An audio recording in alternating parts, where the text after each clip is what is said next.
नमस्कार दोस्तों, मेरा नाम सौरभ श्रीवास्तव है और जैसा कि आप जानते ही हैं, मैं पिछले कुछ सालों से रिसर्च इंडस्ट्री से एसोसिएटेड हूँ। आपने हमारे क्लाउड सीरीज़ के पहले और दूसरे दोनों ही लेक्चर्स को काफ़ी प्यार दिया, उसके लिए दिल से आपको बहुत-बहुत धन्यवाद। अगर आपने अभी तक वो दोनों लेक्चर्स नहीं देखे हैं, तो पहला ये रहा, दूसरा ये रहा, ज़रूर देखिए, आपके क्लाउड के बारे में आपकी जानकारी ज़रूर बढ़ेगी। आज हम बड़े ही इंटरेस्टिंग टॉपिक के बारे में बात करने वाले हैं। जैसा कि आपने कैप्शन में पढ़ ही लिया होगा, आज हम मशीन लर्निंग की बात करेंगे। मशीन लर्निंग को लेकर के लोगों के मन में काफ़ी सारे कंसेप्शंस एंड मिसकंसेप्शंस हैं, कुछ परसेप्शंस भी हैं। कैसे काम करता है, ट्रेनिंग क्या होती है, क्लासिफिकेशन क्या होता है, टाइप्स क्या हैं या आर्किटेक्चर क्या है, सुपरवाइज्ड किसे कहते हैं, सेमी सुपरवाइज्ड किसे कहते हैं या अनसुपरवाइज्ड भी किसे कहते हैं। तो आज हम अपने इस टॉपिक के अंदर में, इस लेक्चर के अंदर में सारी बातें कवर करने की कोशिश करेंगे। वो बताने की कोशिश करूंगा जो मुझे आता है। आपने मशीन लर्निंग पे पहले भी काफ़ी कुछ सुना होगा, बट आई एम श्योर कि मैं कुछ ना कुछ ऐड ऑन कर पाऊंगा। तो लेक्चर पूरा देखना एंड जो लोग मुझे जानते हैं खम्मा गणी, जो मुझे नहीं जानते दुआ सलाम। चलो मशीन लर्निंग पढ़ते हैं। चलो जी, तो मशीन लर्निंग पढ़ते हैं, राइट। हमारा टॉपिक है मशीन लर्निंग। अब देखो, जैसा कि मैंने पहले भी हमारे प्रीवियस लेक्चर्स में भी सीखा और समझा, ये जितना भी मैंने पढ़ाया, कोई भी मशीन होगी वर्ल्ड की, कोई भी, तो वो इसलिए बनाई जाती है ताकि वो ह्यूमन कंप्यूटेशन को कम कर सके। ठीक है। मशीन लर्निंग जानने से पहले हम ये समझते हैं इसको एक छोटे से एग्जांपल से कि मशीन लर्निंग की जरूरत क्यों है। पहली बात तो ये, तो मशीन लर्निंग तो सीधा सीधा रेफर ये हो गया कि जब तुम किसी मशीन को कुछ भी सिखाओ और मशीन उस हिसाब से परफॉर्म करे, that is called machine learning. तो तुमको सिखाने के लिए जो एफर्ट लगाने पड़ेंगे, जो हिसाब लगाना पड़ेगा, that is learning mechanism. Learning mechanism वो करना पड़ता है। ठीक है।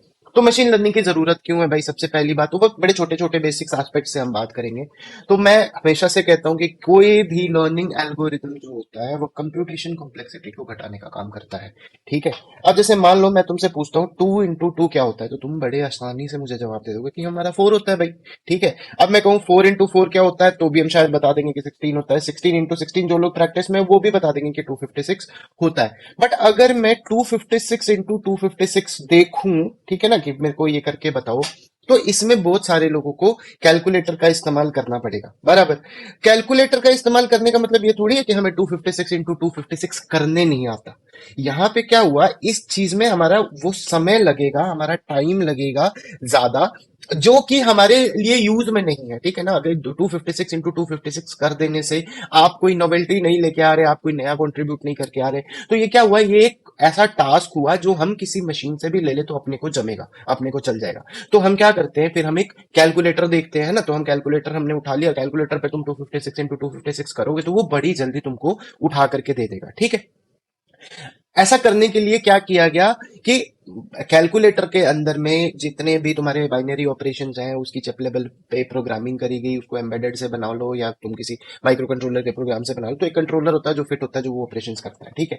तो यहाँ पे हम क्या देख रहे हैं, देखो कि जैसे हमारा वॉल्यूम बढ़ा है ना, वॉल्यूम, कंप्यूटेशन वॉल्यूम, जैसे देखो अभी हमारा 2x2 था, तो यहाँ पे हमारा कंप्यूटेशन वॉल्यूम बहुत कम था। ठीक है। तो बड़ी आसानी से हमने जवाब दे दिया। यहाँ भी वॉल्यूम हमारा कम था, यहाँ से वॉल्यूम धीरे धीरे करके बढ़ने लग गया। तो जब हमारा वॉल्यूम बढ़ता है ना, तो हमें क्या होता है, हमें फिर मशीन की जरूरत पड़ने लग जाती है। क्यों? ताकि ये जल्दी करके दे सके, सीधी सीधी सी बात। ठीक है। तो मशीन लर्निंग का सीधा सीधा मतलब ये हुआ कि देयर इज अ मशीन, ठीक है, a system and algorithmic architecture. ठीक है। इसको तुम कुछ समझाओ, this is called machine learning. सीधे सीधे अगर लेमैन की भाषा में बात करूं तो ये है कि एक मशीन को तुम क्या सिखा रहे हो, क्या समझा रहे हो, और उसके बदले में वो चीजें वो क्या तुमको रिटर्न में करके दे रहा है। ठीक है। तो मशीन लर्निंग की हम बेसिक डेफिनेशन समझ चुके। अभी देखो क्या है कि जो तुम मशीन लर्निंग को सिखाते हो वो उस हिसाब से काम भी करना चाहिए ना। जैसे तुम उसको सिखा रहे हो 2 into 2 4 होता है, वो तुमको 2 into 2 16 करके दे दे। ठीक है। तो ये एक सही हमारे पास रिजल्ट नहीं हुआ। कोई भी चीज जो हम डेवलप करते हैं वो रियल वर्ल्ड में अगर सही ढंग से कंट्रीब्यूट नहीं करती है तो उसका कोई मतलब नहीं बनता है। ठीक है। तो मशीन को सिखाने का जो प्रोसेस है उसको हम कहते हैं ट्रेन करना। ठीक है। मशीन को ट्रेन करना। तो मशीन को जब आप ट्रेन करने की बात करते हो, ठीक है, इसके टाइप्स क्या क्या होते हैं वो भी हम आगे समझेंगे। तो जब आप मशीन को ट्रेन करने की बात करते हो तो आपको लगता है डेटा। ठीक है, डेटा क्या होता है क्या नहीं होता है इस बारे में हम काफी डिस्कस कर चुके हैं। ठीक है, हमारे पहले लेक्चर में भी हमारे दूसरे लेक्चर में भी हम डेटा डेटा की बात कर रहे हैं। ठीक है, तो डेटा चाहिए। ठीक है, और कोई एक ऐसी समझ चाहिए जिससे कि हम सिस्टम को समझा सके, जिससे कि ये सिस्टम एनकोड हो सके। ठीक है, अब इस चीज को समझने के लिए मैंने एक बड़ा ही सिंपल सा तरीका अपनाया है, एक सिंपल सा हमने एक कॉन्सेप्ट निकाला है जिसको मैंने नाम दिया है फ्रूट बकेट प्रॉब्लम। ठीक है, कि इस फ्रूट बकेट प्रॉब्लम है हमारे पास एक। अब ये फ्रूट बकेट प्रॉब्लम क्या है ये भी मैं अभी आपको समझा देता हूं। ठीक है, तो हम मान के चलते हैं कि मुझे कबीर को, ठीक है ना, कुछ सिखाना है। ठीक, अब कबीर कौन है? Is my son, is the junior scientist आप इसको कुछ भी कह सकते हैं। तो मैं चाहता हूं कि एक हमारे पास फ्रूट की एक बकेट है। ठीक है, देखो कोई भी प्रॉब्लम को सॉल्व करने के लिए ना, तो तुमको सबसे पहले जरूरी ये है कि प्रॉब्लम का बेसिक पता हो। ठीक है, तो मान लेते हैं एक बड़ी सिंपल सी प्रॉब्लम से लेकर के चलते हैं कि इसके अंदर में मेरे पास 3 वैरायटी के फ्रूट्स हैं। ठीक है, हमारे पास बनाना है, हमारे पास मैंगो है और हमारे पास एप्पल है। ठीक है, अब मान के चलो कि तुम्हारे पास 12 बनाना है, यानी 1 dozen banana, 1 dozen mango and 1 dozen apple है हमारे पास, तो 12 बनाना हो गए। ठीक है, अब अगर मुझे कबीर को ये सिखाना है कि भैया ये फ्रूट क्या है और कैसे काम कर रहा है, या मैं चाहता हूं कि अब आगे से कबीर ना समझ जाए किसी भी फ्रूट को देख करके कि कौन सा फ्रूट क्या होता है, तो ये क्या करना पड़ेगा इसके लिए। ठीक है, जैसे कि अभी हमने बताया कि 12 मेरे पास मैंगो थे, 12 मेरे पास एप्पल थे और 12 मेरे पास बनाना थे। ठीक है, एप्पल मैंगो एंड बनाना। ठीक है, तो ऑब्वियसली मुझे कबीर को समझाना पड़ेगा ना कि देखो बनाना के ये फीचर होते हैं, बनाना का टेस्ट ऐसा होता है, बनाना का शेप ऐसा होता है, बनाना का कलर ऐसा होता है। तो ये जो तुम समझाते हो, अगर मुझे ये कबीर को समझाना पड़ा है ना कि बनाना का शेप ऐसा होता है, तो उसके लिए मैं कोई ना कोई पैरामीटर निकालूंगा। ठीक है, तो उसको मान लो सपोज करो कि x1, x2, x3 ये मेरे 3 पैरामीटर हो गए। तुम पीएच वैल्यू ले सकते हो। ठीक है ना, पीएच वैल्यू मान लो ले लिया, लेंथ ले लो, कलर ले लो। ठीक है, ठीक है, कोई और केमिकल प्रॉपर्टी भी ली जा सकती है। ये तो फ्रूट बकेट प्रॉब्लम की बात है। ठीक है, तो मान लेते हैं कि सपोज करो कि हमने 7 एट्रीब्यूट्स लिए। इनको क्या बोलेंगे? एट्रीब्यूट बोल लो, इनको आप फीचर भी बोल सकते हो। जो किसी भी चीज को डिफाइन करेंगे that is called a feature. ठीक है, तो ये 7 फीचर्स हैं, ये कंबाइनली मुझे एक बनाना समझा रहे हैं। ठीक है, यानी कि बनाना के मेरे पास 7 फीचर हो गए, बराबर है। ठीक है, अभी इतने ही मेरे पास क्या होंगे? एप्पल के फीचर होंगे। तो 12x7 का मेरे पास एप्पल का फीचर हो गया और इतने ही मेरे पास मैंगो के फीचर होंगे। ज्यादा कम भी हो सकते हैं, है ना, लेकिन अभी हम फॉर एग्जांपल ये लेकर के चल रहे हैं कि हमारे पास 7 फीचर हैं। ठीक है, तो ये जो तुमने इकट्ठा किया ना कि 12 mango, 12 banana, 12 mango and 12 Apple, ठीक है, और उनके ये 7 फीचर, ये तुम्हारा हो गया डाटा। ठीक है, इसी को तुम बोलोगे डाटा सेट, जिससे मैं कबीर को सिखाऊंगा। अभी मैं समझ के चल रहा हूं कि कबीर बिल्कुल अपने इनिशियल स्टेज में है और उसको ये फर्क नहीं पता, तो मुझे ये सिखाने के लिए इसको सेग्रीगेशन देनी पड़ेगी। तो अब मेरा, अगर तुम इसको देखोगे रो और कॉलम को हम, तो 36x7 का मेरा सेट हो गया। इसको हम बोलेंगे फीचर वेक्टर। समझ गए? इसमें तो कोई दिक्कत ही नहीं है। ठीक है ना, कि 36 हमारे पास आइटम हो गए, सबके साथ साथ फीचर हो गए, बराबर। और 36 सैंपल हो जाएंगे मेरे पास नेम्स के, है कि नहीं? देखो ना, 12 बनाना थे, ठीक है ना, 12 ही तुम्हारे एप्पल थे और 12 ही तुम्हारे मैंगो थे। तो 12 एप्पल होंगे, तो शुरू से मान लो अगर मैं बनाना को एनकोड कर दूं, जैसे अगर मैं बनाना को बोलने चलूं 1, ठीक है, एप्पल को मैं बोलूं 2 और मैंगो को मैं बोलूं 3, तो मेरे पास 36 आइडेंटिटीज हो गई ना। ठीक है, इसको बोलते हैं ग्राउंड ट्रुथ। समझ गए? अभी ग्राउंड ट्रुथ का क्या सीधा सीधा मतलब है? ग्राउंड ट्रुथ क्या हुआ? जमीनी सच्चाई होगी। ठीक है ना, जो उसका बेस फैक्ट हुआ। ठीक है, आप बहुत सारे रिसर्च आर्टिकल्स में पढ़ोगे, इसी को लेबल भी कहते हैं। मैं डिस्क्रिप्शन में डाल दूंगा, आप डाउनलोड कर सकते हो, मुझे क्वेरी भी भेज सकते हो, कोई दिक्कत नहीं है। ठीक है, जो मुझसे संभव हो सकेगा वो मैं जरूर बताऊंगा। ठीक, तो इसको ग्राउंड ट्रुथ बोलेंगे, इसको लेबल भी बोलते हैं। ठीक है, इसको इसका ग्रुप भी बोल सकते हो। ठीक है ना, कि इसका ग्रुप क्या है, बेसिकली इसको तुम बुलाओगे क्या। तो अब मेरे पास जो फीचर वेक्टर तैयार हुआ, ठीक है, वो कैसे हो गया? 36x7 का मेरा फीचर वेक्टर तैयार हो गया और 1x36 एलिमेंट्स का मेरा ग्राउंड ट्रुथ तैयार हो गया। इन दोनों को कंबाइनली हम बोलेंगे ये हमारा डेटा है। समझ रहे हो? ठीक है, अब देखो कि इस, ये जो हमारा 36x7 का फीचर सेट बना है, अब जैसे मैं मान के चलूं, ठीक है, कि इनमें से एक फीचर जो है दैट इज पल्प, सपोज कर लेते हैं। ठीक है, and it is a binary feature, मान लो। फॉर द टाइमिंग कोई दिक्कत नहीं है, कुछ और भी टाइप हो सकती है। So pulp is a binary feature for the timing. 0 denotes that there is no pulp and 1 denotes that there is pulp, ठीक है, या जो उसके अंदर में कंटेंट है, ठीक है। तो बनाना के लिए भी आ जाएगा, एप्पल के लिए भी आ जाएगा और मैंगो के लिए भी आ जाएगा। अब मैं कबीर को बोलूंगा कि देखो कबीर, बनाना में पल्प होता है, एप्पल में भी पल्प होता है एंड मैंगो के अंदर भी पल्प होता है। तो वो बेचारा ना पल्प के फीचर के हिसाब से ना मैंगो, एप्पल और बनाना को सेग्रीगेट नहीं कर पाएगा। मेरी बात समझे ना, जो सब में कॉमन है वो किसी भी चीज को समझाने में कारगर नहीं हो सकता है, बराबर।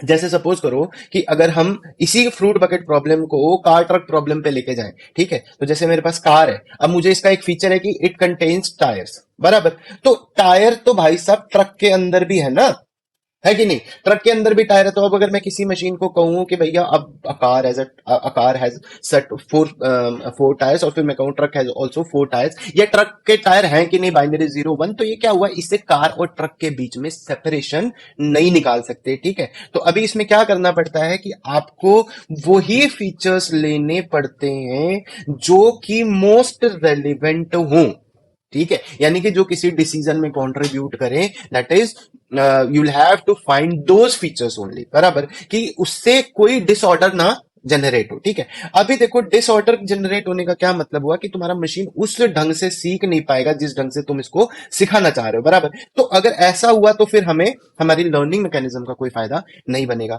तो इसके बाद जो ये फीचर वेक्टर है ना, इसमें से हम क्या करेंगे, हमारे मोस्ट रेलिवेंट फीचर्स को सेलेक्ट करेंगे, ठीक है। फीचर आप सेलेक्ट करोगे, यानी कि मैं कबीर को बोलूंगा कि देख पल्प तो है, वो है तो तीनों में, बट सेग्रीगेशन का वो एक पैरामीटर नहीं हो सकता क्योंकि तीनों में सेम है, उसका बाइनरी यस यस यस है। तो तुम इसको एडिशनल फीचर की तरह काउंट कर सकते हो, बट इसको ट्रेनिंग में इस्तेमाल मत करो, इसको समझने की जरूरत नहीं, या मैं उसको दूंगा नहीं। अब यहाँ पे मैनुअली मैं उसको देख रहा हूँ कि मैं इसको बोलूं कि पल्प है कि नहीं है, वैसा ऐसा करके तू ये फीचर मत समझ। लेकिन अगर यही काम मुझे मशीन से कराना हो तो यहाँ पे कोई ना कोई एल्गोरिदम लगेगा मेरे बंधु, कोई कोई आर्किटेक्चर लगेगा, कोई सूडो लगेगा, हिसाब किताब, जिससे कि तुम सेलेक्ट कर सको कि कोई इसमें से मोस्ट रेलिवेंट फीचर्स मेरे कौन कौन से होंगे। उसके लिए भी बहुत सारी टेक्निक्स आती हैं, तुम स्वाम इंटेलिजेंस यूज कर सकते हो, तुम नेचुरल कंप्यूटिंग यूज कर सकते हो। स्वाम इंटेलिजेंस पे भी एक वीडियो आएगा आने वाले टाइम में, ताकि हम इन चीजों को, बाकी सारी चीजों को हम रिलेट कर सके एक दूसरे के साथ में, ठीक है। तो अब हम बात कर रहे हैं कि अब मेरे पास 36x7 का फीचर सेट हो गया और इसमें से मैं कुछ मोस्ट रेलिवेंट फीचर्स निकाल लेता हूं। मान लो सपोज करो मैंने 4 फीचर्स लिए, अभी हम सिर्फ मैनुअल की बात कर रहे हैं, ठीक है ना। तो अब क्या किया मैंने, ये 36 सैंपल 4 फीचर्स के साथ में कबीर को समझा दिए, ठीक है। तो इसको बोलेंगे ट्रेनिंग, समझ गए कि नहीं, this will be termed as training. अब कबीर को जब समझ में आ गए, तो अब मैंने कबीर को कल क्या बोला कि भाई तू ऐसा कर, तू ना 2 बनाना, ठीक है, 2 एप्पल और 2 मैंगो मार्केट से उठा करके लेके आ, ठीक है। अब जितना कबीर बनाना के बारे में समझा होगा वो उतना सही इसको पिक कर पाएगा, जितना सही वो एप्पल के बारे में समझा होगा वो उतना सही एप्पल पिक कर पाएगा, और जितना सही वो मैंगो के बारे में समझा होगा वो उतना सही मैंगो को पिक कर पाएगा। This is called classification. अभी मोटा मोटा है ये, ठीक है, एक मोटा मोटा हिसाब हम समझ रहे हैं फ्रूट बकेट प्रॉब्लम के थ्रू में कि ट्रेनिंग क्या होती है एंड क्लासिफिकेशन क्या होता है, ठीक है। तो मशीन लर्निंग तुम समझ गए कि machine learning is all about training a system, ठीक है। Machine learning is all about training a system via its feature, यानी किसी सिस्टम को उसके किसी भी चीज के बारे में, किसी ग्राउंड ट्रूथ के बारे में आप उसको ट्रेन करते हो तो वाया फीचर्स ही करते हो, there is no other way, ठीक है। तो मशीन लर्निंग को ना इनिशियली 3 पोर्शंस में बांटा जाता है, मैं 2 में बांटता हूं मेजरली, ठीक है। वो मेरी समझ है, कहीं लिखा भी हो सकता है, कहीं नहीं भी लिखा हो सकता है, ठीक है। तो मैं मशीन लर्निंग को, ठीक है, हम एक नया टैब ले लेते हैं, मशीन लर्निंग को मैं 2 हिस्सों में बांटता हूं। वन इज कॉल्ड स्टैटिस्टिकल, ठीक है। अब स्टैटिस्टिकल देखो ना, ये वर्ड जो है अपने आप में डिफाइंड चीज है, and another one is called propagational, ठीक है, प्रोपोगेशनल।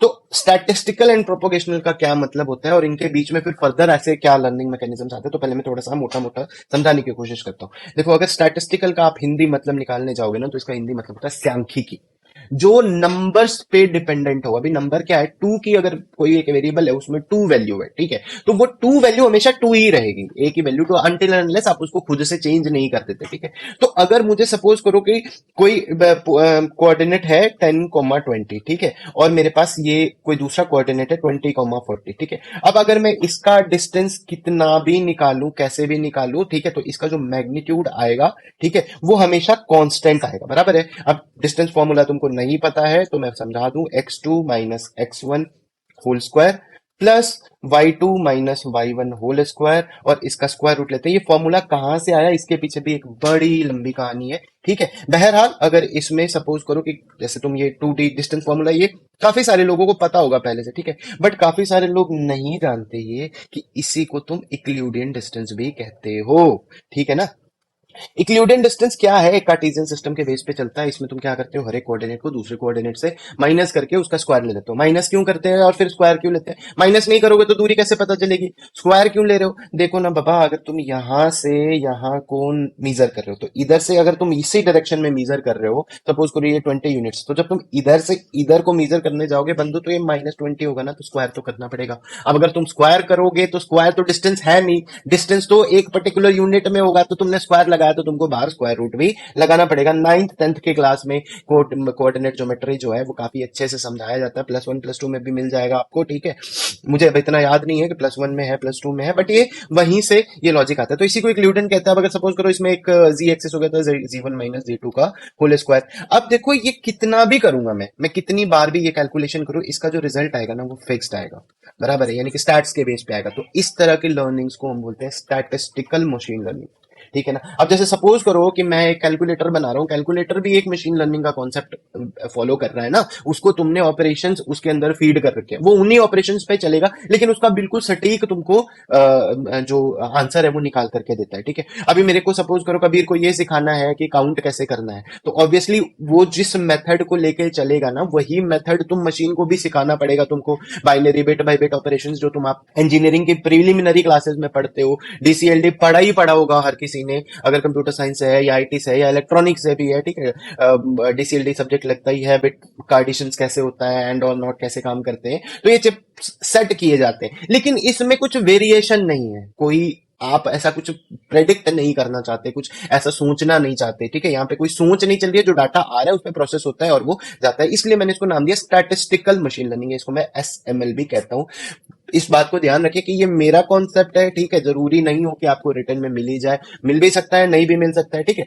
तो स्टैटिस्टिकल मशीन लर्निंग तो ये होगी बात, ठीक है। अब दूसरी बात जो है दैट इज प्रोपोगेशनल मशीन लर्निंग, तो मैं इसको पीएमएल कहता हूं। तो प्रोपोगेशनल मशीन लर्निंग में उस चीज को रेफर करता हूं बंधु, जहां पे तुम्हारे पास जो डेटा है, जो तुमको कैलकुलेट करना है, उसका आइडिया एग्जैक्ट नहीं है, ठीक है। जैसे सपोज करो कि कल का टेम्परेचर क्या होगा, ठीक है। आज का तुम गूगल को देखते हो ना, गूगल अपना आपको वेदर ऐप देता है, उसमें तुम अभी का टेम्परेचर देख रहे हो, घंटे बाई घंटे का टेम्परेचर देख सकते हो, बराबर पूरे दिन का टेम्परेचर देख सकते हो जी। सब 11 बजे बरसात होगी, ये 12 बजे आंधी आ जाएगी, 13 बजे लोग भाग जाएंगे, कुछ भी देख सकते हो उसके अंदर में, ठीक है। तो ये चीज क्या हुआ, ये अभी कल वाला भी बता रहा है। तो वो कल वाला कैसे बता सकता है, उसके पास कुछ ना कुछ ऐसा कुछ अनसर्टेन नहीं होता है। ऐसे तुम सोचो कि कुछ भी अनसर्टेन होकर के कोई भी चीज सिस्टम कुछ प्रेडिक्ट करे, ऐसा नहीं है।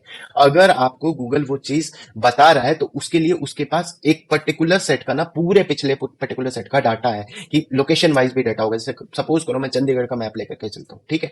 तो चंडीगढ़ का जो पिछले साल का टेम्परेचर था वो इस साल के टेम्परेचर से काफी मैच खाता है। क्यों? क्योंकि अर्थ की रोटेशन स्पीड भी जो है वो वेरिंग बहुत बहुत ऐसा मेजर वेरिएशन नहीं आ रहा, क्लाउड्स के अंदर में वैसा मेजर वेरिएशन नहीं आ रहा, एटमोस्फेरिक टेम्परेचर एंड प्रेशर में तो जितना वेरिएशन आ रहा है उसके हिसाब से गूगल तुमको प्रेडिक्ट करके देता है। अभी सीख जाएंगे, थोड़ा सा समझेंगे तो कि ये क्या होता है क्या नहीं होता है और कैसे आप प्रेडिक्ट कर सकते हो चीजों को, ठीक है। तो उसको मैं डालूंगा प्रोपोगेशनल मशीन लर्निंग। प्रोपोगेशनल मशीन लर्निंग मतलब जिसमें तुमको प्रोपोगेट करना पड़े, कुछ सोच विचार लगाना पड़े, ठीक है। तो इसमें तुम बड़े बड़े नाम सुनते हो, सुने होंगे, न्यूरल नेटवर्क सुन लिया, ठीक है ना।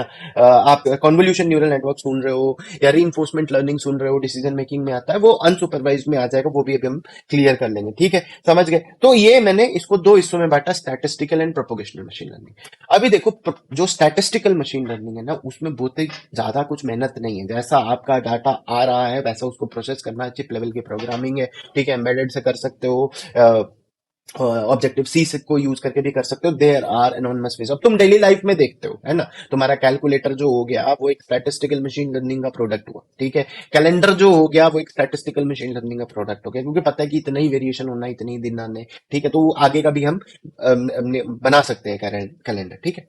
तो अब देखो हम प्रोपोगेशनल मशीन लर्निंग पे चलते हैं, जो हमारा जिसको ले करके सारा का सारा जो यहाँ पे हमारा बातचीत होने वाली है, तो वो हम प्रोपोगेशनल मशीन लर्निंग के बारे में कहेंगे। हो सकता है तुमने पहले वर्ड सुना हो सकता है नहीं भी सुनो, लेकिन अब मशीन लर्निंग के पहले हमारे पास सिर्फ एक ये पी वर्ड एक्स्ट्रा मैंने ऐड किया है, ठीक है। तो तुम मशीन लर्निंग भी रेफर कर सकते हो, प्रोपोगेशनल मशीन लर्निंग भी रेफर कर सकते हो, ठीक है। तो इसको ना ब्रॉडली 3 कैटेगरीज में हम बांटते हैं, ठीक है। एक को बोलते हैं सुपरवाइज्ड अप्रोच, बराबर। दूसरे को हम बोलते हैं सेमी सुपरवाइज्ड अप्रोच, और तीसरे को हम बोलते हैं अनसुपरवाइज्ड अप्रोच। अभी तुम क्या है इसमें और भी आगे पढ़ते जाओगे, ट्रांसफर लर्निंग मिल जाएगा, रीइंफोर्समेंट लर्निंग मिल जाएगा, एंड बहुत सारा कुछ तुम्हारे पास आता है, ठीक है। तो मोटा मोटा समझने की कोशिश करते हैं कि सुपरवाइज्ड क्या होता है, सेमी सुपरवाइज्ड क्या होता है, और अनसुपरवाइज्ड क्या होता है, ठीक। देखो सुपरवाइज्ड कहने का मतलब ये है कि जैसे सपोज करो अब 36 क्रॉस 7 का डेटा, अगेन हमारी फ्रूट बकेट प्रॉब्लम के पास ना डेटा माइनिंग के ऑलमोस्ट हर सवाल का जवाब है, ठीक है। तो हमारे पास ये 36 क्रॉस 7 का सैंपल आ गया, ठीक है।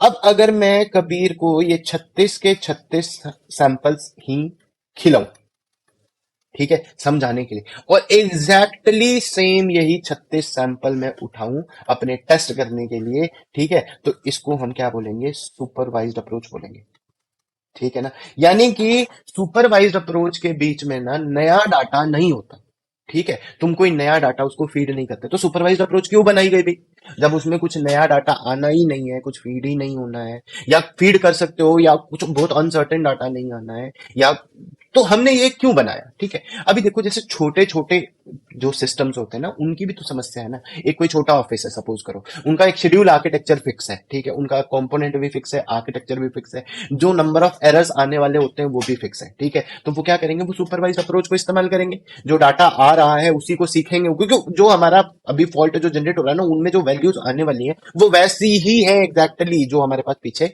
हमने ट्रेन को दिया, ठीक है। तो this is called supervised approach, ठीक। जो हमारे पास खेल कहानी शुरू होता है that starts with semi supervised learning, समझ रहे हो ना, ठीक है। अभी सेमी सुपरवाइज्ड का कहने का क्या मतलब होता है, देखो इसके नाम में है सेमी एंड सुपरवाइज्ड, ठीक है। तो सुपरवाइज तो होगा, यानी कि जब मशीन लर्निंग की बात करोगे ना, तो इतना समझ जाओगे ट्रेनिंग एंड क्लासिफिकेशन वर्ड तो हमारे पास आना ही आना है, ठीक है। ट्रेनिंग एंड क्लासिफिकेशन आना ही है, और जब तुम ट्रेनिंग की बात करोगे तो जैसे फ्रूट बकेट प्रॉब्लम से हमने सीख लिया कि हमको एक फीचर वेक्टर चाहिए, ठीक है। इस फीचर वेक्टर में से हम सेलेक्ट करेंगे जो मोस्ट रेलेवेंट फीचर्स होंगे। यहाँ पे भी एक बहुत बड़ा तमाशा है, बहुत बड़ा खेल है, ठीक है। देखते हैं आज कवर होता है कि नहीं, नहीं हुआ तो एक और लेक्चर इस पे हम लगाएंगे आगे फर्दर, ठीक है। तो अभी क्या हुआ, सेमी सुपरवाइज्ड के अंदर में हम बेसिकली क्या करते हैं, देखो तुम अगर किसी सिस्टम को कुछ सिखा रहे हो, बराबर है, मैं कबीर को कुछ सिखाता हूं और मैं उसको यूटिलाइज ही नहीं करता, ठीक है, तो वो लर्निंग क्या हुआ, एक लिमिटेड एरिया लिमिटेड अरीना के लिए ही फिक्स हो गया, ठीक है। हम क्या करते हैं, अब जैसे 36 है, ठीक है, तो मैं या मेरे पास सपोज करो 30 सैंपल्स है, कैलकुलेशन इजी हो जाएंगे, ठीक है। तो मैं क्या करूंगा, मैं इसको ना इसका 70% डेटा लूंगा, समझ रहे हो। 70% डेटा कहने का मतलब क्या हुआ, मैं 21 सैंपल्स उठाऊंगा ट्रेन करने के लिए, मेरी बात समझ में आई, ठीक है।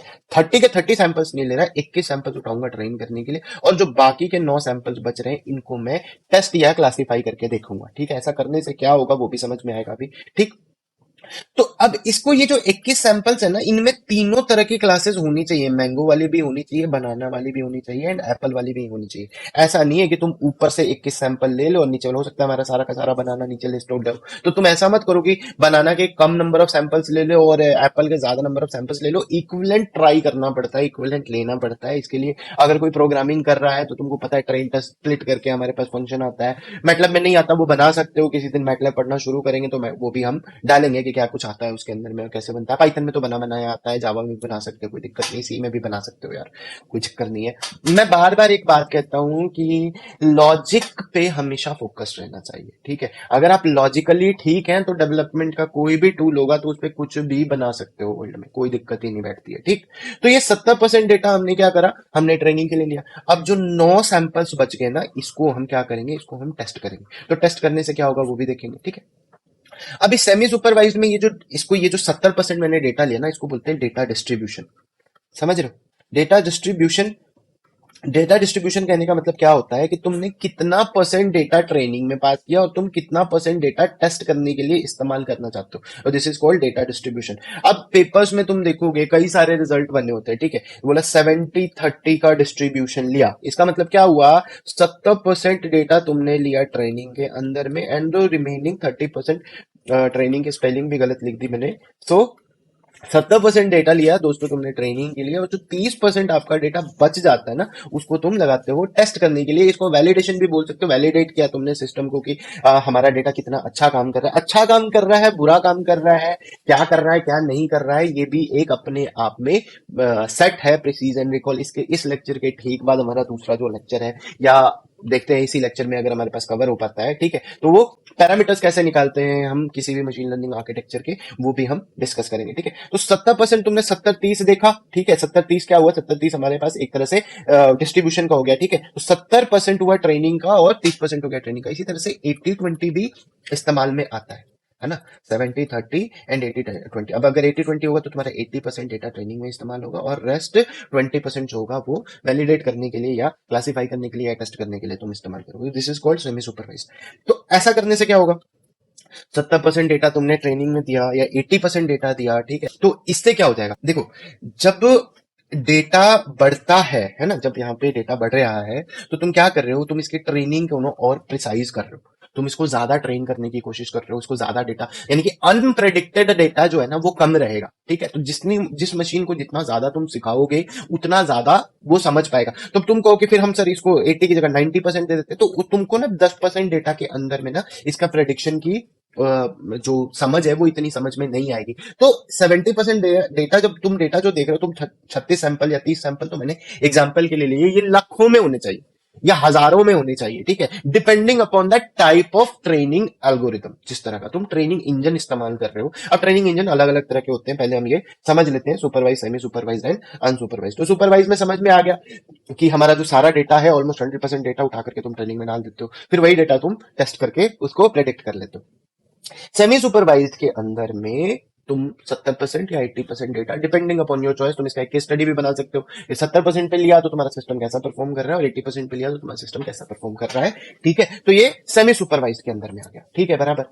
अभी देखो एक तीसरा लर्निंग मेथड जिसको हम बोलते हैं अनसुपरवाइज्ड, है ना।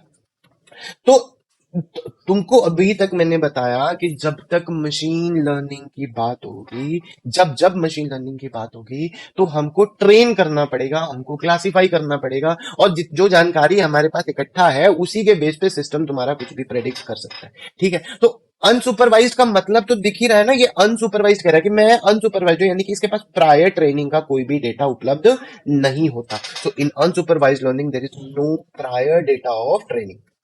समझ गए? पहले से कोई डेटा उपलब्ध नहीं है, ठीक है। तो फिर यहाँ पे कैसे काम होता है, ठीक है। तो अनसुपरवाइज लर्निंग को समझने के लिए आपको क्यू लर्निंग पढ़ना चाहिए। ये एक बहुत ही इंटरेस्टिंग एल्गोरिदम है, ठीक है, जिसको तुम समझ सकते हो, ठीक।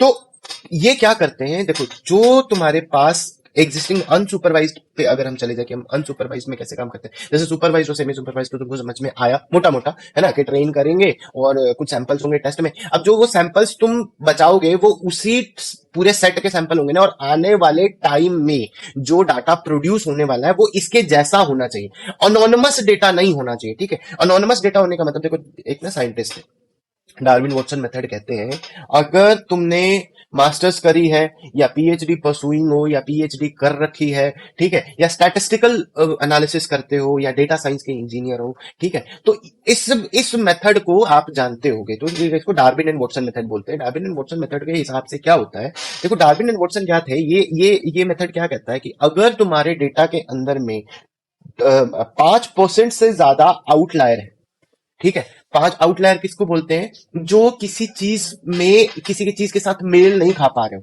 ठीक है। जैसे लोग क्या करते हैं, नेटवर्क सिक्योरिटी के अंदर में इंट्रूशन का डेटा इकट्ठा करते हैं, ठीक है, डॉस अटैक हो गया, डीडोस अटैक हो गया, मालवेयर। जब डब्ल्यूएसएन पढ़ेंगे ना या सिक्योरिटी थ्रेट्स के बारे में पढ़ेंगे तो ये भी हम कवर करने की कोशिश करेंगे, ठीक।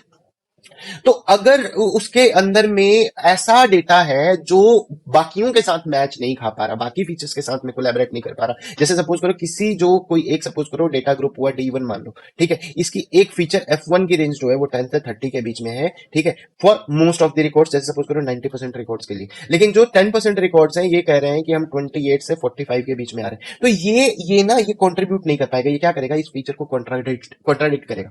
तो जो डार्विन वॉटसन मेथड है वो कहता है कि अगर 5% से ज्यादा तुम्हारे पास आउटलायर है ना, ये डाटा हो गया, ठीक है, ये तुम्हारा पीक हो गया इसका, ठीक है, अगर तुम्हारे पास 5% से ज्यादा आउटलायर है तो तुम्हारे प्रेडिक्शन जो होगी वो 50% तक, अगेन सेल वाली बात, अप टू 50% तक गलत हो सकती है। प्रेडिक्शन कैसे करते हैं वो भी समझ लेंगे अभी, ठीक है। तो अप टू 50% तक गलत हो सकती है, यानी कि तुम्हारे डाटा के अंदर में आउटलायर नहीं होना चाहिए। तो ये 50%, ये 5% कहां से आया, ठीक है, वो कहते हैं कि जो ये मिन हो गया किसी ये का, ठीक है ना, अगर तुम इसको एक स्केल लेके मान के चल रहे हो, तो ये सपोज करो अगर इधर से ड्रॉ किया, ये मिन हो गया और ये तुम्हारा मैक्स हो गया, बराबर, ठीक है। तो वो कहते हैं कि इधर ये वाले सेक्शन में 2.5% से ज्यादा नहीं होना चाहिए, यानी मिनिमम रेंज में 2.5% से ज्यादा नहीं होनी चाहिए और मैक्सिमम रेंज में 2.5% से ज्यादा नहीं होनी चाहिए, ठीक है। अगर तुम इन दोनों 2.5% इधर वाला 2.5% इधर वाला जोड़ते हो तो 2.5 + 2.5 ये 5% हो जाता है। 5% को रिप्रेजेंट करने का मतलब 0.05 होगा। अगर 0.05 नंबर देख करके कुछ याद आ रहा हो किसी को, कई बार पढ़ा होगा रिसर्च में कि हमारी हाइपोथेसिस फेल हो गई, ठीक है, क्योंकि ये 0.05 से जो पी वैल्यू है वो ज्यादा है, ठीक है, तो ये पी वैल्यू जो आई 0.05 ये इसी 5% से आती है, 2.5% इधर से और 2.5% इधर से, ठीक है। तो हाइपोथेसिस क्या होती है भाई, हाइपोथेसिस होती है किसी भी चीज को करने के लिए जो तुम उसके बारे में एक प्रेडिक्शन सिस्टम बनाना चाहते हो, उसके बारे में तुम्हारी न्यूट्रल और ऑल्टरनेटिंग स्टेटमेंट्स क्या है, दैट इज कॉल्ड हाइपोथेसिस, ठीक है। जैसे सपोज करो कि कोई ऑफिस है, बराबर, इस ऑफिस में 50 एम्प्लॉय हैं तुम्हारे, ठीक है, इन 50 एम्प्लॉयज में से तुमने 30 को उठा के एक जावा की ट्रेनिंग अलग से दे दी, बराबर। अब अगर मैंने तुमको अलग से ट्रेन किया तो तुम में कुछ ना कुछ इंप्रूवमेंट होनी चाहिए, और बाकी के 20 एम्प्लॉयज को हमने कोई ट्रेनिंग नहीं दी एडिशनल, ठीक। तो अब हम लास्ट में क्या करेंगे, हम इसकी इंप्रूवमेंट का परसेंटेज निकालेंगे कि इसमें और इसमें कितना इंप्रूव हुआ। तो ये इंप्रूवमेंट जो है ये 5% से ज्यादा होनी चाहिए। अगेन देखो, अब ये 5 हमारे पास 5 नंबर की ना बहुत ज्यादा इंपॉर्टेंस है। अगेन ये 5% ज्यादा, 5% से ज्यादा इंप्रूव करते हो तो that would be termed as significant improvement, ठीक है। तो हाइपोथेसिस इस केस में क्या बनेगा कि जो इसमें दो हाइपोथेसिस होते हैं, देखो नल होता है, जनरली लोग नॉट से रिप्रेजेंट करते हैं, दिस इज कॉल्ड नॉट, ठीक है। तो नल हाइपोथेसिस क्या बनेगा कि there is no significant improvement in the performance of the employees that are trained in comparison to the employees that are not trained. अब तुम इंप्रूवमेंट निकालने के लिए कोई ना कोई ऑब्वियसली पैरामीटर्स निकालोगे, किसी ने कोड कितना जल्दी लिख दिया या इस तरह का कुछ भी हो सकता है, ठीक है। सो इसके अगेंस्ट में जो होगी ना ये ऑल्टरनेटिव हाइपोथेसिस बनेगी, यानी कि वो कहेगा कि नहीं ऐसा करने से कुछ तो हो रहा है, जो हमारी इंप्रूवमेंट है वो बढ़ रही है, हमारा सिस्टम बेटर तैयार हो रहा है। तो तुम अगर रिसर्च में हो ना तो तुम अपनी सारी लाइफ टाइम ना अपने नल हाइपोथेसिस को रिजेक्ट करने में लगा देते हो, क्योंकि नल हाइपोथेसिस तो किसी के फेवर में नहीं होता ना, वो कहता है there is no significant difference, ठीक है, यानी कि तुमने कोई भी उस पर काम करा उसमें कोई भी डिफरेंस नहीं पैदा हो रहा है। नल हाइपोथेसिस तुम्हारी रिसर्च को आगे नहीं बढ़ने देता, वो कहता है तुम जो मर्जी कर लो हमें कुछ एडिशनल फर्क नहीं पड़ेगा। लेकिन ऑल्टरनेट हाइपोथेसिस जो होता है वो कहता है कि फर्क पड़ेगा, आप इस पे काम कीजिए आपको फर्क पड़ेगा। तो हमको तो ऑल्टरनेटिव हाइपोथेसिस चाहिए ना, अगर हम रिसर्च कर रहे हैं तो हम तो ये साबित करने में लगे ना कि कुछ एक्स्ट्रा करने से कुछ एक्स्ट्रा इंप्रूव होगा। मेरी बात समझे कि नहीं। सो नल एंड ऑल्टरनेटिव हाइपोथेसिस, हालांकि ये इस लेक्चर का पार्ट नहीं था, बट पढ़ाते पढ़ाते आपको चलो ये भी थोड़ा सा हमने सिखा दिया, ठीक। सो अनसुपरवाइज की हम बात कर रहे थे, क्योंकि सुपरवाइज सेमी सुपरवाइज पे हम थे इसलिए मुझे ये सारा कुछ बताना पड़ा।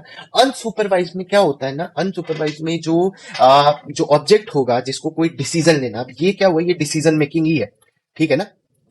यहाँ पे हम क्या कर रहे हैं, डिसीजन ले रहे हैं कि जैसे तुम्हारे पास कोई भी ऑब्जेक्ट आ रहा है, इसकी क्लास क्या है, ठीक है। यहां पे डिसीजन मेकिंग के लिए हमारे पास पहले से हमको कोई ट्रेनिंग नहीं है, तो ये क्या करता है, ये अपने एग्जिस्टिंग इन्वायरमेंट से सीखता है। अगर तुम क्यू लर्निंग पढ़ोगे तो तुमको कुछ टर्म्स बड़े इजीली अवेलेबल हो जाएंगे, इन्वायरमेंट क्या है, स्टेट क्या है, ठीक है, एक्शन क्या होता है एंड रिवॉर्ड क्या होता है, ठीक है। अगर मैं तुमको छोटे छोटे मतलब 1 मिनट में अगर हम इसको समझने की कोशिश करें, तो जैसे सपोज करो कि एक रूम है, ठीक है, और यहाँ पे मिल्क रखा हुआ है, ठीक है, काफी सारा मिल्क रखा हुआ है, ये कंटेनर है इसमें मिल्क रखा हुआ है, और मिल्क यहां पे भी रखा हुआ है, ठीक है, इसमें थोड़ा कम मिल्क है।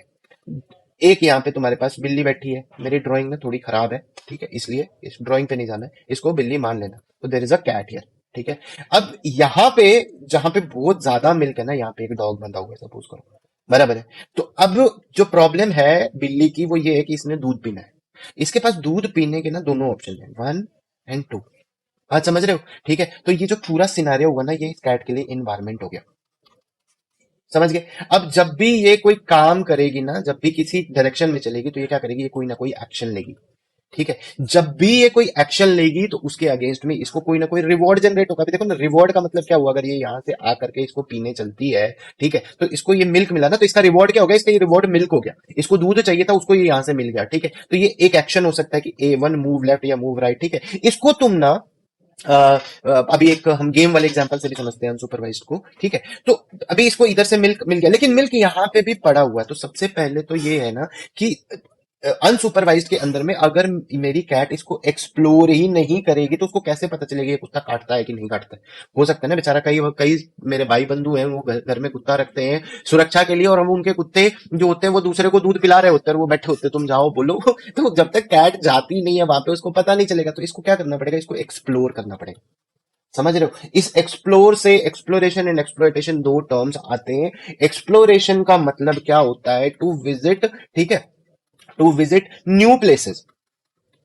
ठीक है ना, नए स्टेट्स को ज्वाइन करना, नए स्टेट्स को देखना, उसको समझना। ठीक है, that is called exploration. And there is another term that is called exploitation. ठीक है। एक्सप्लॉयटेशन का मतलब ये होता है दोस्त कि जो तुम्हारे पास पहले से पता है ना, तुम उसी को निकाल रहे हो, उसी में चीजें ढूंढ रहे हो। ठीक है। जब तुम स्वाम इंटेलिजेंस पढ़ते हो ना, तो एक्सप्लोरेशन एंड एक्सप्लॉयटेशन बहुत सारा कुछ ये पढ़ने को मिलेगा। अगर हम स्वाम इंटेलिजेंस पर एक लेक्चर बनाएंगे तो मैं एक दो एल्गोरिथम्स जरूर कवर करूंगा और उनको एक्सप्लोरेशन और एक्सप्लॉयटेशन के टर्म में समझाऊंगा, बट आज नहीं। आज उस टॉपिक को कवर करेंगे तो हमारा ये बिल्कुल ही रह जाएगा। ठीक है।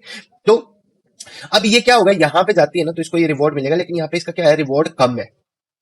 ये तो हमको दिख ही रहा है ऑब्वियसली, समझ समझ से। लेकिन अगर वो यहां जाती है तो यहाँ पे रिवॉर्ड ज्यादा है, लेकिन यहाँ पे रिस्क भी ज्यादा। वो अगर ये कुत्ते ने नहीं काटा फिर तो यहाँ पे रिवॉर्ड मेजर मिल जाएगा। लेकिन अगर यहाँ पे कुत्ता है और ये काटने वाला कुत्ता है, तो भाई साहब बिल्ली को देख करके तो इसने भड़कना ही भड़कना है, और हो सकता है कि इस कैट के लिए ना ये एक लाइफ थ्रेट हो जाए। ठीक है। तो जो कोई भी ऐसा फूड प्रोडक्ट है इस कैट के लिए, इस प्रॉब्लम के हिसाब से, जिसमें रिवॉर्ड तो बहुत बड़ा है, ठीक है, लेकिन थ्रेटनिंग भी है अभी हमारे करंट सिचुएशन, करंट एनवायरमेंट के हिसाब से, तो इसको हम क्या करते हैं, इसको हम डिस्काउंट कर देते हैं। ठीक है। This is called discount. ठीक है। यानी कि आप उसको छोड़ देते हो। तो क्यू लर्निंग से जब भी तुम, अब इसमें जो होगा ना, स्टेट्स और एक्शन का ना एक क्यू टेबल बन जाएगा।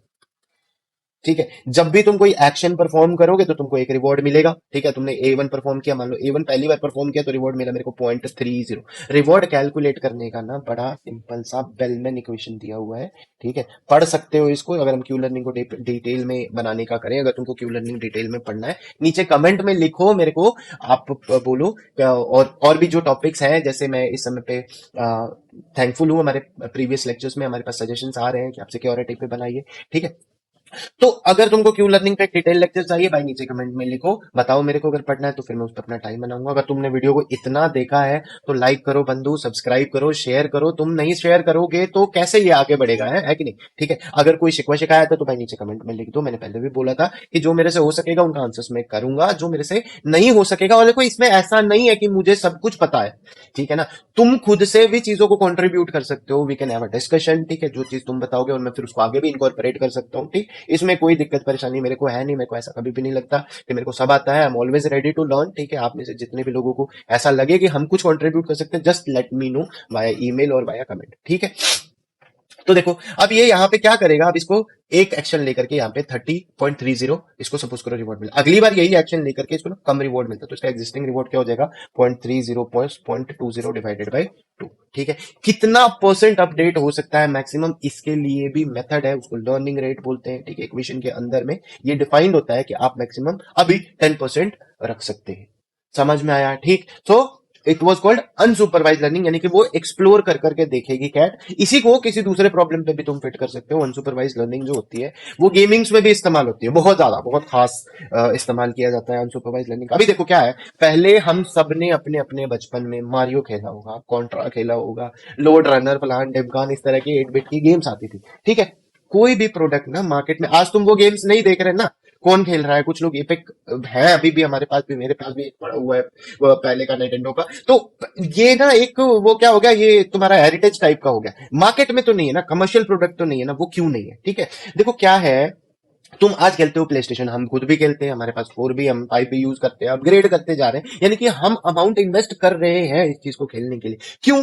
क्योंकि हमें अपग्रेड मिल रहा है। 8 बिट सिस्टम के अंदर में जो कॉन्ट्रा तुम खेलते थे, उसमें जो तुम्हारा शोल्डर नीचे आता था, उसके जो एनिमी वाले है ना वो फिक्स्ड है, वो वहीं से निकलेंगे, ठीक है ना, उसमें कोई वेरिएशन नहीं हो रही। तो तुम क्या होता था, तुम थोड़े दिन के बाद, पहले स्टार्टिंग में खेलने में डिफिकल्ट लगता है क्योंकि तुमको पोजीशंस नहीं पता होती है। अभी तुम धीरे धीरे खेलते खेलते तुम एक्सपर्ट हो जाते हो, तो तुम कितनी बार पार करोगे, तुमको पता है कि तुम इतने मतलब भी एक्सपर्ट हो, तुम चलो 10 मिनट में पार कर लोगे या 5 मिनट में कर लोगे, तो धीरे धीरे तुम्हारा उससे मन उब जाएगा, क्योंकि तुमको कुछ ना नया नहीं मिल रहा है, ठीक है।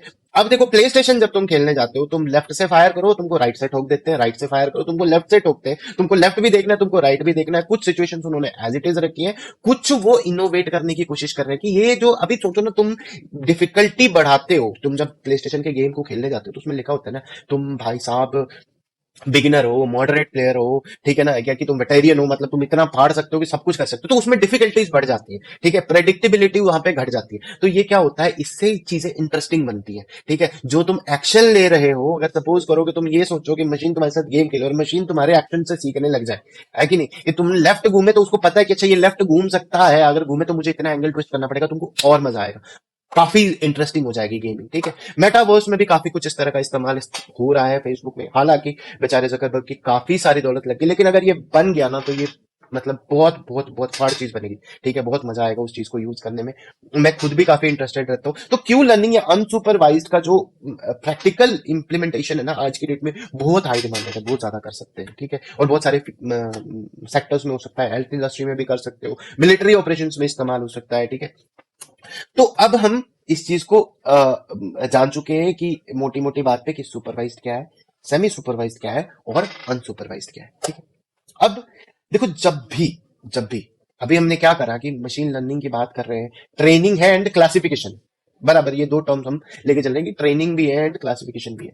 तो जब ट्रेन करो, क्लासिफाई करो, तो तुमको कैसे पता चलेगा कि तुम्हारा सिस्टम बहुत अच्छा काम कर रहा है, कि तुम्हारा सिस्टम रद्दी काम कर रहा है, कि तुम्हारा सिस्टम नहीं काम कर रहा है, ठीक है। तो इसको निकालने के लिए होते हैं पैरामीटर्स, ठीक है, ये हमारा, इनको समझना बहुत जरूरी है, बड़े ही आसान है, ठीक है, लेकिन हमेशा ही मैंने देखा है कि इसमें कंफ्यूजन होती ही होती है, ठीक है। कंफ्यूजन मैट्रिक्स के ऊपर में हम एक नया लेक्चर भी बनाने की कोशिश करेंगे, इसमें कंफ्यूजन मैट्रिक्स का टर्म आता है, कंफ्यूजन मैट्रिक्स क्या है, बड़ी इंटरेस्टिंग चीज है, ठीक है। चलो पैरामीटर्स समझाते हैं, ठीक है। तो पैरामीटर्स क्या होते हैं भाई, देखो दो तरह के होते हैं, एक होते हैं क्वांटिटेटिव, ठीक है, क्वांटिटेटिव, और दूसरे हो गए क्वालिटेटिव, ठीक है ना। क्वांटिटेटिव एंड क्वालिटेटिव, क्वांटिटेटिव कहने का मतलब क्वांटिटी बेस्ड, एंड क्वालिटेटिव कहने का मतलब क्वालिटी बेस्ड, है ना। देखो ना, एक में क्वांटिटी लगा हुआ है, ठीक है, एंड दूसरे में क्वालिटी लगा हुआ है, तो हम ये कहां कैसे, हमको कैसे पता चलेगा कहां पे क्वालिटेटिव निकलेगा और कहां पे क्वांटिटेटिव निकलेगा, ठीक है। देखो, ये ना सीधी सीधी सी बात है, जो पैरामीटर्स ना एग्जैक्ट गिनती के बेस पे बनेंगे, ठीक है, इतना गिना तो ये बने, इतना गिना तो ये बनेगा, they will be called quantitative, ठीक है, इसमें गिनती है। And qualitative parameters will always be evaluated based on any service, ठीक है ना। अब अगर आ गया ना सर्विस वाला टर्म, फिर से हमारा क्लाउड कंप्यूटिंग का पहला लेक्चर सुनो भाई, सर्विस को समझने के लिए और उसके जो क्वालिटेटिव एस्पेक्ट्स हैं, ठीक है। जैसे सपोज करो कि तुम एक होटल में खाना खाने जाते हो, बराबर, अब तुमको वेटर को टिप देनी है, तो जो टिप की वैल्यू हुई वो क्वांटिटेटिव हुई, क्योंकि तुमको गिन के टिप देने, ठीक है। बट किसी वेटर के लिए या किसी स्पेसिफिक के लिए जो तुम्हारे मन में फीलिंग बैठी ना कि यार गजब, मतलब बहुत बढ़िया खाना, बहुत बढ़िया service, it will be based on the quality of the service, जो वो दे रहा है, जिस तरह से वो सर्व कर रहा है, जिस तरह का खाना वो तुमको खिला रहा है। अगर तुम पैसों के टर्म्स में बात करोगे तो क्वांटिटेटिव हो जाएगा, क्योंकि तुम गिन रहे हो, ठीक है। तो इसको समझने के लिए हम अगेन हमारी फ्रूट बकेट प्रॉब्लम पे चलते हैं, या चलो तुम्हारा इंटरेस्ट थोड़ा सा और डेवलप करते हैं, ठीक है। एक सर्कल ड्रॉ करते हैं, चलो एक नया सर्कल ड्रॉ करेंगे, ठीक है। पहले प्रॉब्लम को समझ लेते हैं, ठीक है। तो इसमें सपोज कर लो, इसमें ना दो कैटेगरी के सपोज करो हमारे पास डेटा है, ठीक है। एक्स को सपोज करो हम क्रिकेट बोल देते हैं, ठीक है। अब तुमको दिख रहा है कि एक्स मेरा एक अलग जगह पे है, एंड सर्कल को हम सपोज करो फुटबॉल बोल देते हैं, ठीक है। हम समझ चुके हैं इसको, x is what, x is cricket, and circle is football.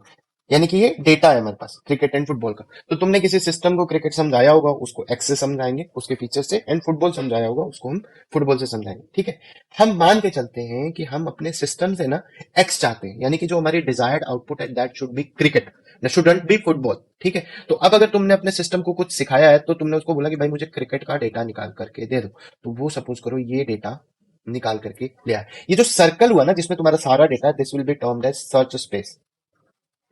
समझ रहे हो? ठीक है, सर्च स्पेस मतलब जहां ढूंढोगे भाई। ठीक है ना, ये डाटा हो गया फीचर्स के टर्म्स में होगा, और ये हमारे कैटेगरीज हो गए, यानी कि ग्राउंड ट्रूथ। तो हमारे पास यहाँ पे कितने ग्राउंड ट्रूथ हो गए? हमारे पास दो ग्राउंड ट्रूथ हो गए, one two, one is for cricket and one is represented by X and two is represented by circle. ठीक है, now based on your training, जो भी तुमने ट्रेनिंग इंजन इस्तेमाल किया, देखो there are lot of training engine अलग अलग टाइप के। बाइनरी क्लास के लिए भी होता है, मल्टी क्लास के लिए भी होता है। हाँ, बाइनरी और मल्टी क्लास बड़ा मतलब सिंपल सिंपल सा टर्म है, वैसे तो तुमको पहले से पता है, लेकिन हम इस चीज को समझ लें कि बाइनरी होगा ना मेरे भाई, तो बाइनरी में सिर्फ दो क्लासेस होंगी। उस क्लासेस का नाम कुछ भी हो सकता है, जैसे मान लो सटोसा, ठीक है, वर्सिकलर।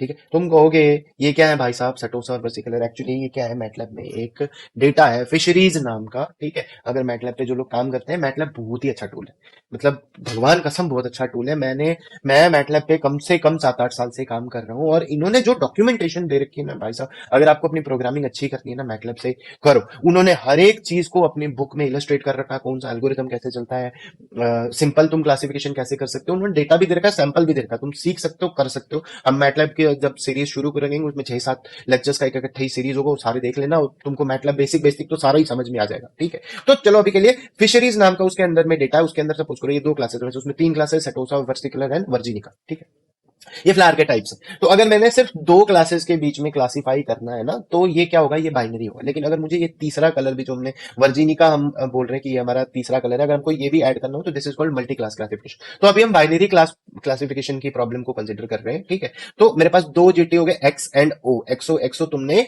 प्ले स्टेशन में भी सुना होगा, मेरा भी फेवरेट टर्म है, इसलिए हम एक्स और ओ से ज्यादा रिप्रेजेंट करते हैं। ठीक है, तो तुम्हारा सिस्टम क्या हुआ, तुम्हारा जो रिजल्ट स्पेस है, जो तुम्हारा रिजल्ट आया वो ये आया। ठीक है, अब देखो इसमें ना क्वांटिटेटिव पैरामीटर्स के अंदर में ना तुमने बड़े नाम सुने, प्रिसीजन, रिकॉल, एफ मेजर, कापा कोफिशिएंट, एक्यूरेसी। कहां से आएगा? निकालना पड़ेगा ना। तुम कहते हो ना तुम मतलब जितने पेपर पढ़ लो, ठीक है, सब में ये हमने क्लासिफिकेशन एक्यूरेसी बढ़ाई, तो भैया कैसे निकलेगा क्लासिफिकेशन एक्यूरेसी? तो हम पैरामीटर एनालिसिस से समझ लेते हैं। ठीक है, तो मेरे पास ना चार टर्म्स है, ट्रू पॉजिटिव जिसको तुम टीपी बोलते हो, ठीक है, true negative, false positive and false negative. ठीक है, अभी देखो इसको ना समझने के लिए ना बड़ा सिंपल है, दो चीजें याद करो या समझ लो। याद करो, मेरे भी मुंह से निकल गया, मुझे ही वापस कर दो, ये याद करो समझो।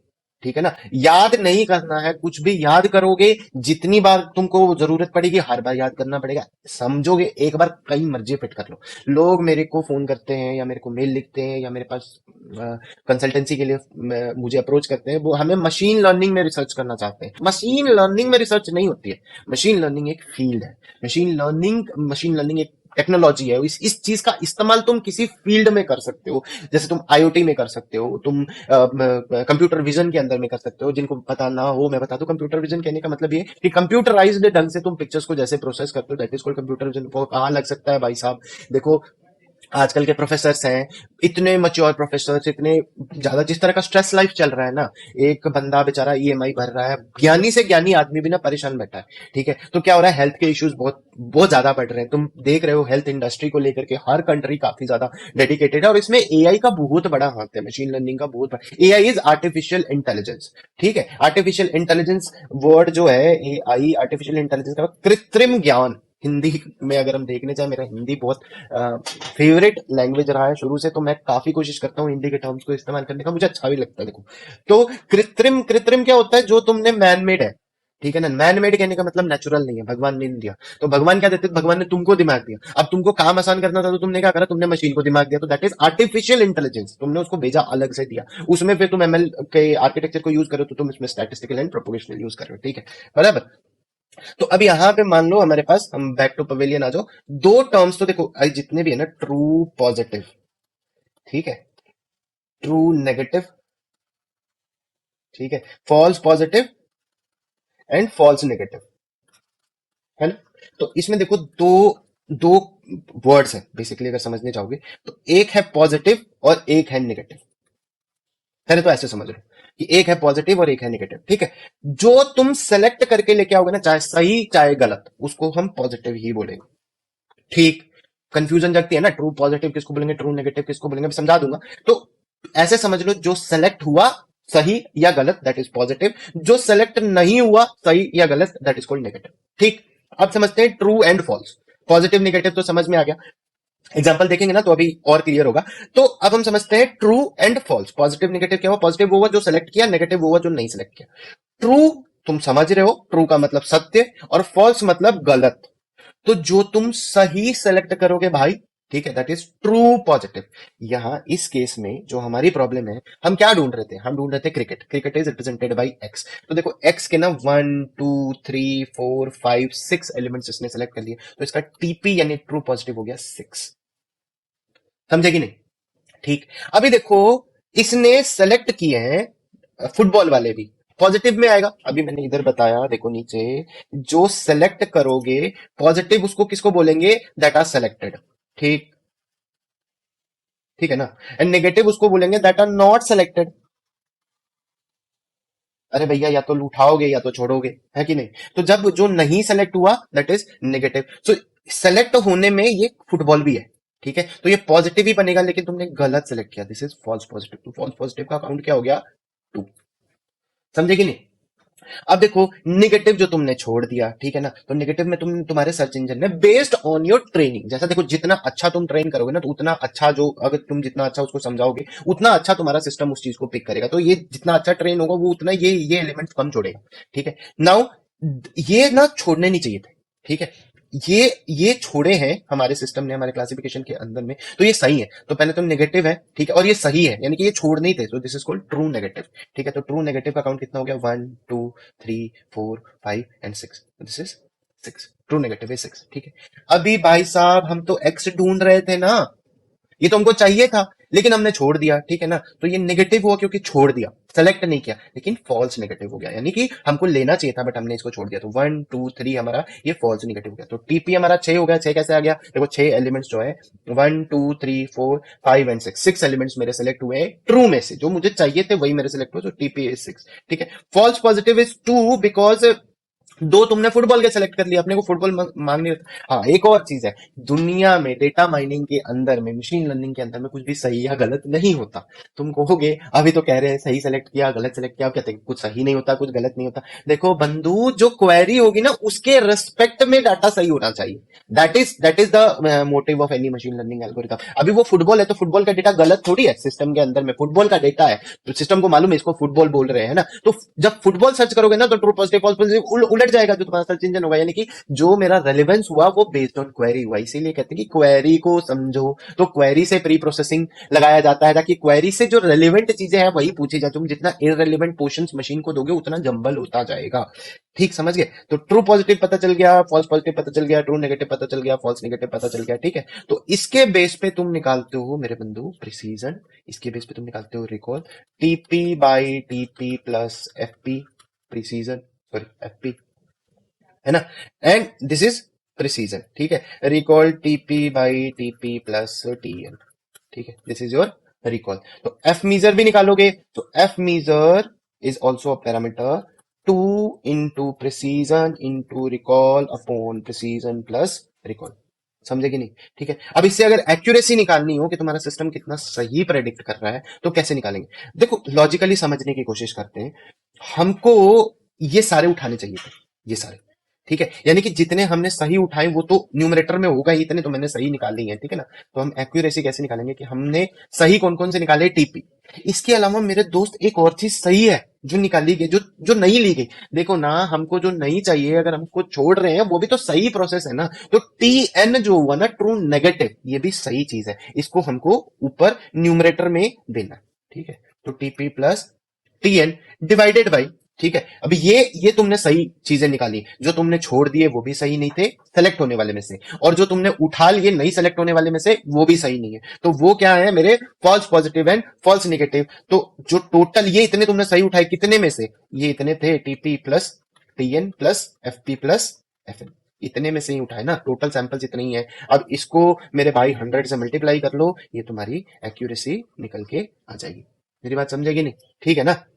देखो ना, हम जो पैरामीटर्स निकाल रहे हैं ये तो इससे बेस पे ही निकलेगा ना कि कैसे है कैसे नहीं। देखो तुम ना अगर चाहो तो इस चीज को ना बहुत इजीली गूगल भी कर सकते हो, ये कोई रॉकेट साइंस नहीं है। तुमको गूगल पे क्या करना है, तुमको जाके गूगल पे लिखना है प्रिसीजन एंड रिकॉल, ठीक है, विकीपीडिया, ठीक है ना। विकिपीडिया बेचारा बड़ा ही जो है अंडर रेटेड एक वेबसाइट हो रखा है आज के डेट में, बट अगर तुम इसको देखने जाओगे ना, इसने दुनिया भर की सारी समस्याएं ऑलमोस्ट ऑलमोस्ट सॉल्व कर रखी है। जो नहीं कर रखी है उसके लिए और भी वेबसाइट्स हैं, अब तुम मेरे को विकिपीडिया को लेकर के कमेंट मत करने लग जाना, ठीक है।